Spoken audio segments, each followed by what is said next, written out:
Why the Bumble dating app is not working properly. Today we will discuss the complete details. Don't skip the video, watch the full video.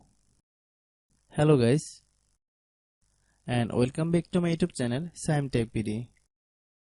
Today I will discuss how to fix Bumble app password not working. I have a request. If you are new to channel, please subscribe and stay with us. Open settings. Click about device.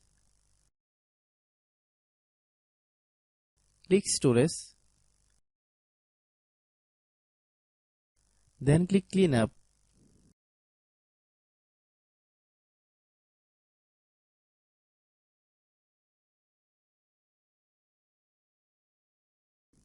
Click clean.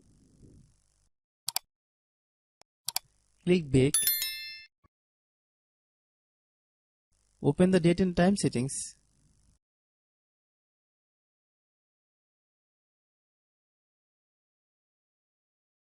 Tap set time automatically to reset time to whatever location you are currently at.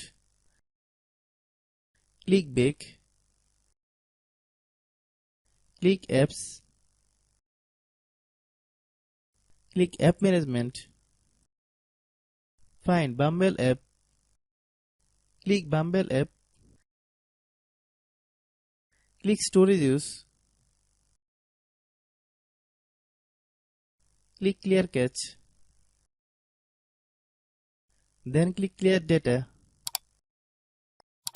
If you clear data, you will need to relog in your account. Then click delete. Then open Google Play Store. Then search Bumble. Click Bumble dating app. If you get any update, please update. Hope your issue is resolved. If anyone still has problem, it might be a server problem. Please try again after a while. Hope you understand. I have a request. If you are new to channel, please subscribe and stay with us. By watching my tutorial for more tech videos, you can subscribe.